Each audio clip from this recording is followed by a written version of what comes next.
everyone, and welcome to a slightly new and different version of Yoga with Molly today. This is a little bit of an experiment in more than one way.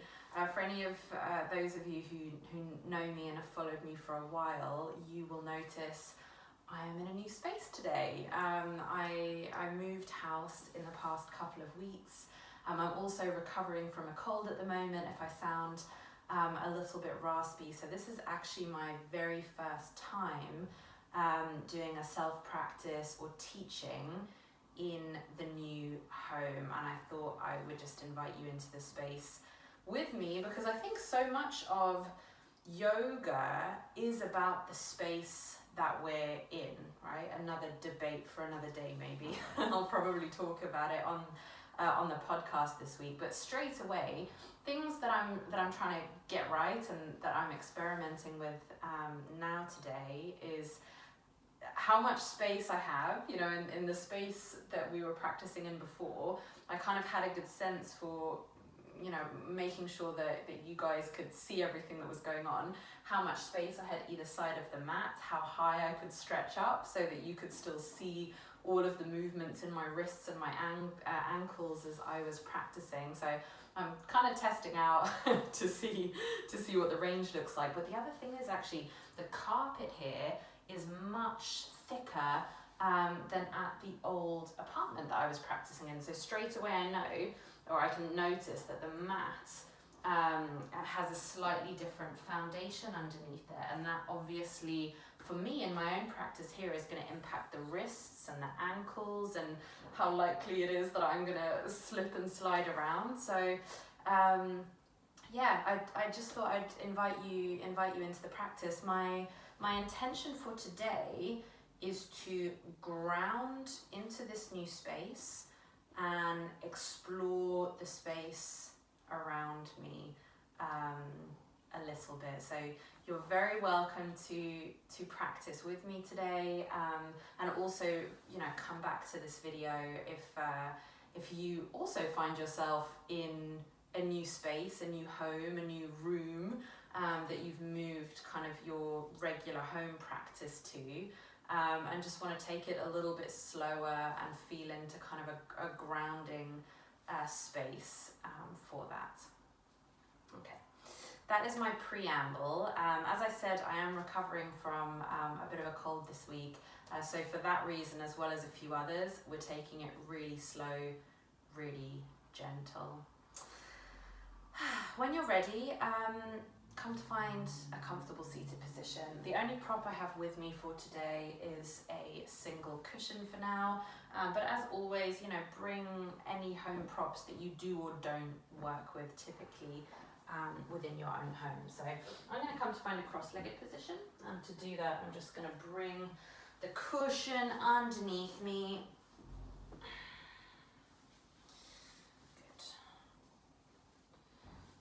Everything in a new space feels a little bit new, you know, the transitions, like even here I can see that the mat is kind of, do you see that? Kind of folding slightly, lifting slightly in a way that it didn't on the floor before. So, you know, grounding and getting comfortable and familiar with new surfaces and lights and the corners of the room, really important. You know, because I think whenever you come to your mat, and the truth is you can roll up your mat and bring this stability with you anywhere that you go in the world, or even just knowing that that shape of a yoga mat are your four corners of familiarity, I think is really important. You know, we've all had that sense when, you know, we've come to practice yoga and either there's no mat, or it's a thickness that we're not used to, or we're on a different surface that we're not used to. So let's just start, particularly if you are in a space that is new for you, as I am today, just by taking that in, just a little bit of mindfulness, and we'll go with our senses. So as the eyes are still open, let's start with the eyes. And just take in the space around you. Look into all different corners of the room. Notice height, depth, a little bit of rotation through the neck as you do this as well. Good. And then notice tactile sensations. So things that you can feel, and most likely that will be temperature of the room that you're in, warm, cold. You know, if you're practicing at home, you probably also are making adjustments like how close to the radiator you want to be, or to an open window, and that kind of thing. Or if you're practicing outdoors on a balcony or a terrace, just noticing, you know, light, shadow, things like that that have an impact on skin.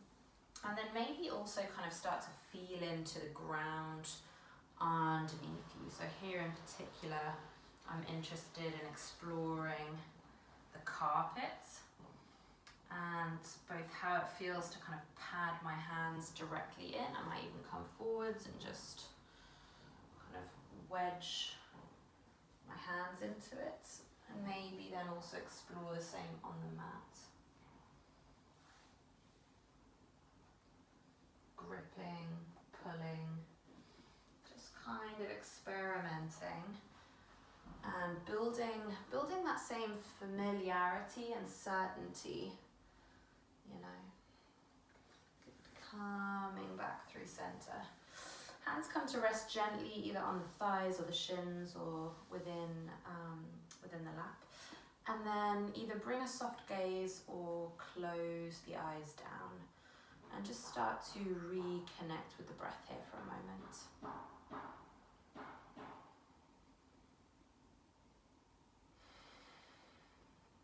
Just noticing inhales, exhales, not judging these as right or wrong.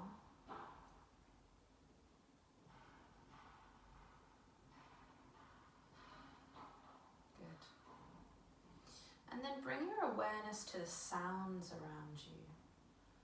You know, in my own space today, I can hear construction. I'm not sure if the audio on the camera picks that up, but the neighborhood that I'm in now, you know, very different atmosphere to where I was before. You know, and just noticing and grounding into that. Again, not judging any one thing as better or worse, you know, in your own circumstances as well. Just settling into what is.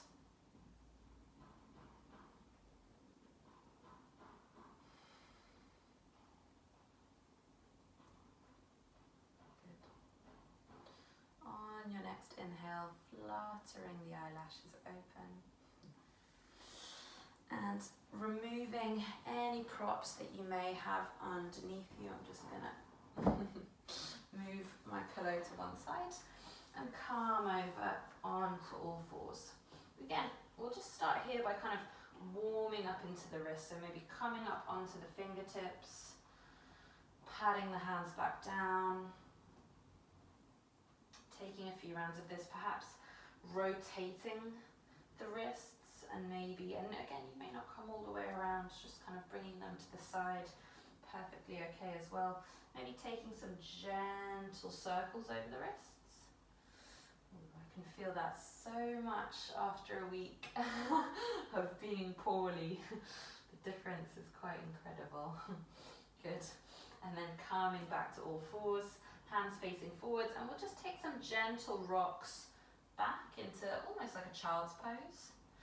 And moving back forwards and bringing a little bit of pressure over the wrists. Good. Same thing again, moving backwards and then coming forwards. And you're welcome to integrate the breath here.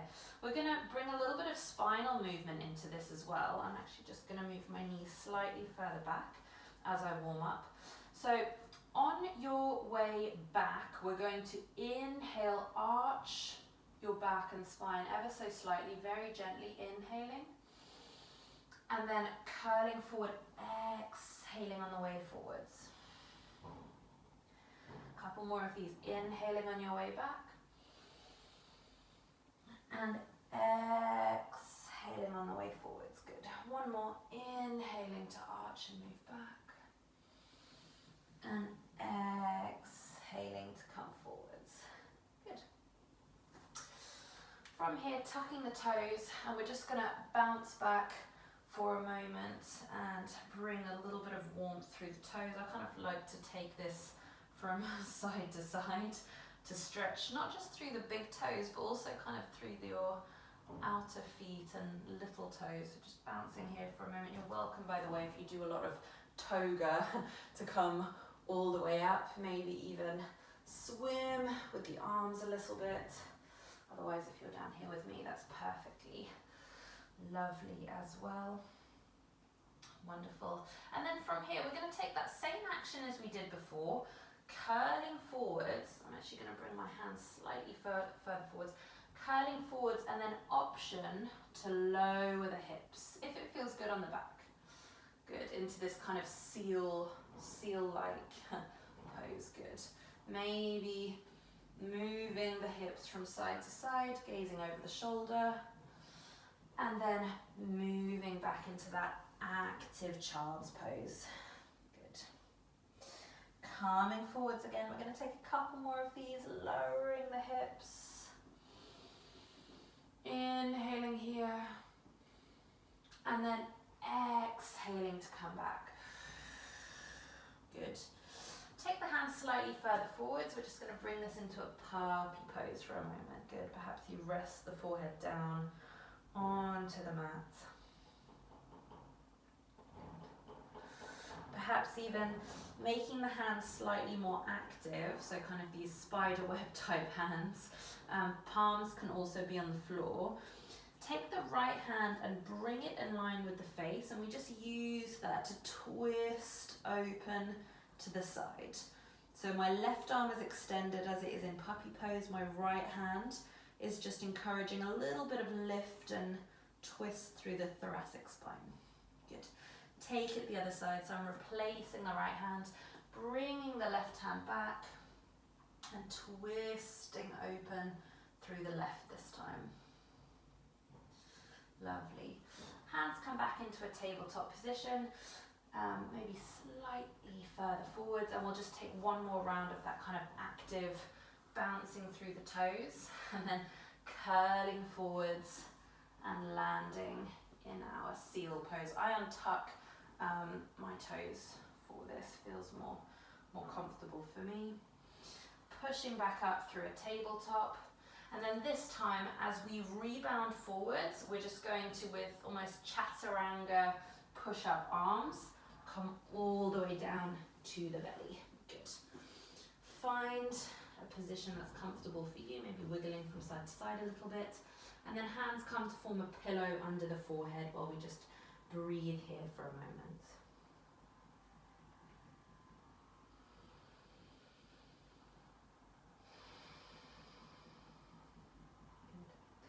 From here, hands come about shoulder width distance apart, and I will leave it up to you whether a little bit wider feels good, or further forwards or further back feels good. Just experiment here.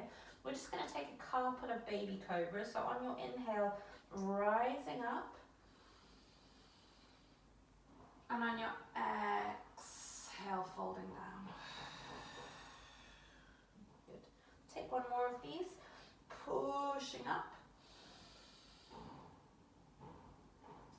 And sinking back down. Good.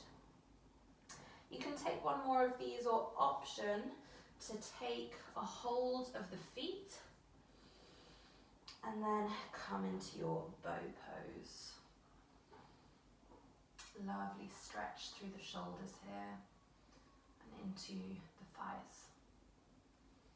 And lowering back down. Good. Just allow the arms and the legs to kind of flop wherever they want. Head can be down on the mat or to the side, and just almost as if you're giving the ground a big hug. You know, arms can be outstretched for this, anywhere that they happen to fall. If your head is turned one way, turn it the other. Breathing into the belly here, then into the back of the body, almost as if you are actively looking for expansion through the back body via the lungs. Really inhaling in here. And then long, slow exhale. Good. Hands come back underneath the shoulders. Slowly push up into your tabletop position. Drag the arms back and we find ourselves kneeling at the back of the mat. Good. Just take a moment here, if you are in a new space as I am, if you've discovered anything about your setup which isn't working, be it that you're too close to a radiator or to a wall or something else, take this moment now that you've kind of felt into the space a little bit to adjust as is needed, and we'll continue the practice. Cool. From here, we're going to come into kind of like a half lizard pose. We're still just warming up through the body, so this isn't intended to be super intense. To come into this, just rise up so that you're kind of in this half standing, kneeling position. Hands to hips. Bring the right leg forwards, almost so that you're coming into a low lunge. In your low lunge, you would typically have the hands either side of the foot. Bring the foot out or walk it to the side slightly so that your hands are on the inside of the foot.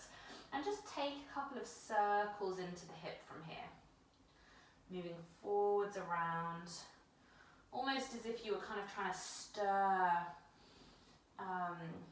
a pot. So just opening up into the hip this way. Lovely. And then when you're ready, left arm or left hand grounds into the mat and right hand reaches up for a stretch. Maybe you lean back. Good. Hand comes back down. Foot moves back.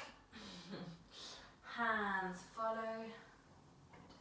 And we'll take it the other side. Inhaling, reaching up, hands to the sky. Exhale, left foot comes forward, hands land on the inside of that left foot, and we'll just stir that pot on the other side. Just waking up through the hips, integrating the breath, then stirring the other way. And you can take this as quickly or as slowly as feels good in your own body. For me, recovering from a week of illness, going really, really slowly feels yummy for me today. I definitely feel a big difference from my practice a week ago. Lovely. When you're ready, grounding that right hand, you may wish to bring it slightly further forward or out to the side, feel into what feels right in your body, and then lifting the left hand up, coming into a stretch here. And again, it's okay, this doesn't need to be static. You can kind of play while you're in the air. Does it feel good to lean forwards, to stretch forwards this way? Just feeling into the spaces in between. Grounding the right hand back down, coming back ever so slightly. I like to tuck my toes for this. Bringing the left foot back around, sliding the hands back, meeting in a kneeling position at the back of the mat. Lovely. From here, we're just going to pad the hands gently forwards, maybe the feet as well, and come into our downward facing dog. Now, I don't know about you, but I always find that this pose is the ultimate test of how solid the foundations underneath me are. If you're going to slip, this is usually the pose that gives you an indication that the ground beneath you is not stable or too slippy. Pad out through the feet. Again, keeping a soft neck bend or quite a generous bend into the knees. Maybe shaking a little bit just to loosen. You want to maintain length from the sacrum all the way through to the head. And lowering the knees back down, moving back into a wide-legged child's pose. And breathing here for a minute. And again, making any adjustments that you need to. If within your own space you notice, if you are like me, experimenting with somewhere new, if you need to make adjustments to where you are in the room, the type of mat that you're using, the surface that you're practicing on, now would be a good time just to take that inventory of the thing that you might need. Lovely. Coming forwards once more, we'll lift back up into our downward facing dog. This time, right leg moves to the sky, three-legged dog. Bring the leg forwards and land that knee almost in the center of the mat, and you're going to cross the left leg behind it. Okay, I'll show you from the front if I'm able to. So I've kind of crossed my legs in this almost Gomukhasana position, just getting a stretch through the outside of the hips and a little bit of internal rotation as well. I'm just going to drape myself back over this shape, calming forwards, inhaling, curling back, just as we did at the start. Exhaling, moving forwards. Good. Inhaling, moving back, and I'm going to drape myself, maybe with some support from the hands, all the way back into a seated position. So my seat has landed kind of in between my two feet, and I'm coming into a twist on the right hand side. Good. Breathing here. And then coming over to the other side. I call this a counter twist because it is twisting the other way, but there's nothing wrong with the twist that we just did, that it needs countering. Today's slightly more informal than usual, so I'm ad-libbing where needed, but it just feels really good, at least it does in my body. So come into a gentle twist on the other side. Good, coming back up. And we'll take that on the other side. So again, hands come to the ground, lifting up, downward facing dog. Maybe we pad out through the feet here. And then when you're ready, lifting left leg to the sky. And then bringing it in, left knee comes to land into the center, foot pivots out towards the right hand side. And then the right leg kind of tucks in underneath. Good. And we'll take a couple of rocks just as we did before. So first, draping back, feeling in. You should feel this potentially through the outsides of the hips. Moving forwards, and then if it feels right to integrate the breath here, inhaling, curling back, and exhaling, moving forwards. Good. One more. Inhaling, arching the back as we come back, and exhaling, curling forwards, and then move all the way back. Perhaps the hands pad to come with you, and we sit back and move into our twist on the left hand side.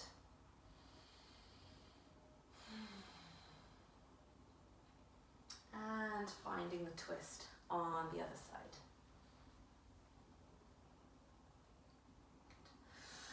Super. Coming forwards, lifting back, downward facing dog. And we'll end with a little bit of pigeon. Some people's favorite. I really, really love pigeon, but I'm curious to see how it feels after a week of poorliness. So to come into pigeon, you raise the right leg to the sky, bring it forward as we did before, but instead of bringing the knee into center, it comes kind of up towards the back of the right wrist, and then the leg kind of swings across as much as it wants to. It can be quite close, it can be quite under the right leg, or it can kind of swing around towards the left wrist and anywhere in between really. So just feel into where feels good for you. Perhaps walking back ever so slightly. I'm just kind of playing with moving from one hip to the other, just to warm up into that space. If you want, this can be a good place to include a little bit of support under the hip, or actually also the torso, I find. And then if you want to, melting forwards. Again, I'm just continuing to add a little bit of movement, kind of teasing into those sticky spots that haven't really had a lot of movement and lubrication in the last week. Similar kind of circling motions to what we did with our mini lizards at the start of class. Good. And then when you're ready, tucking the toes, grounding the hands, lifting back up into our downward facing dog, and taking it the other side. So again, left leg reaches to the sky, and then coming forwards to find that pigeon pose on the other side. Again, maybe pivoting from one hip to the other. That felt really good, that side. I'm just gonna feel into that. It's more of a kind of side stretch, this, than it is a pigeon. That's why I always think it's good. You know, we have so many poses that have names, but there's so many shapes in between poses that can be equally good for you and feel good for the body, that it's really good to kind of just explore what does your version of it look like today. And when you're ready, when you found kind of your sweet spots and had a little bit of a wiggle, moving down, melting into something like a pigeon shape. Maybe taking some circles, as I am, through the hip. It's very, very subtle, but almost as if you were kind of trying to circle into your left hip from here. Taking it the other way if you're drawing circles with me.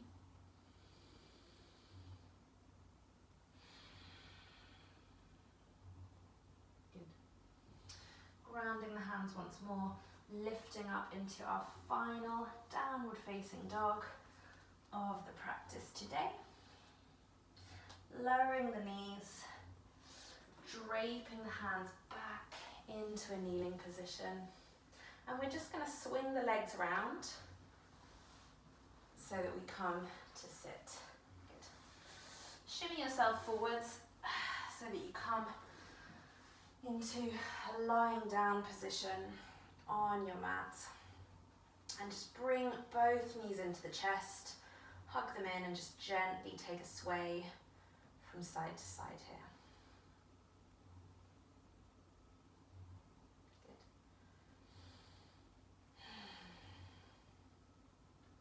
When you're ready, we're going to allow the legs to fall over to the right hand side and then come into a twist. So my legs are stacked on the right hand side, my right arm is extended. I'm just going to take the left and gently bring it back, opening into a twist on the other side.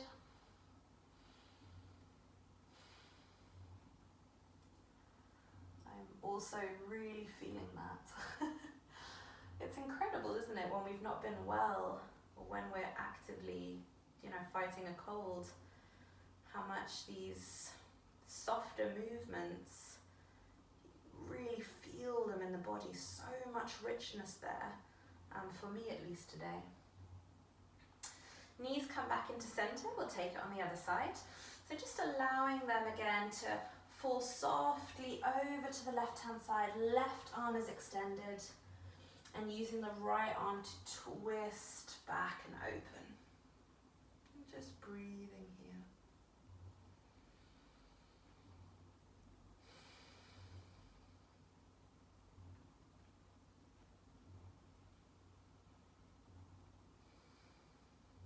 Good. Legs come back through center. From here, tucking them back into the chest, taking one final round of circles into the lower back, moving one way, perhaps clockwise, and then taking it the other way. Good. Then rocking from front to back, building enough momentum to come up into a seated position. And we will close here, my friends. Props optional, but we're not going to stay seated for long. Bring the hands either to heart center or to the third eye. We'll take one final big breath together.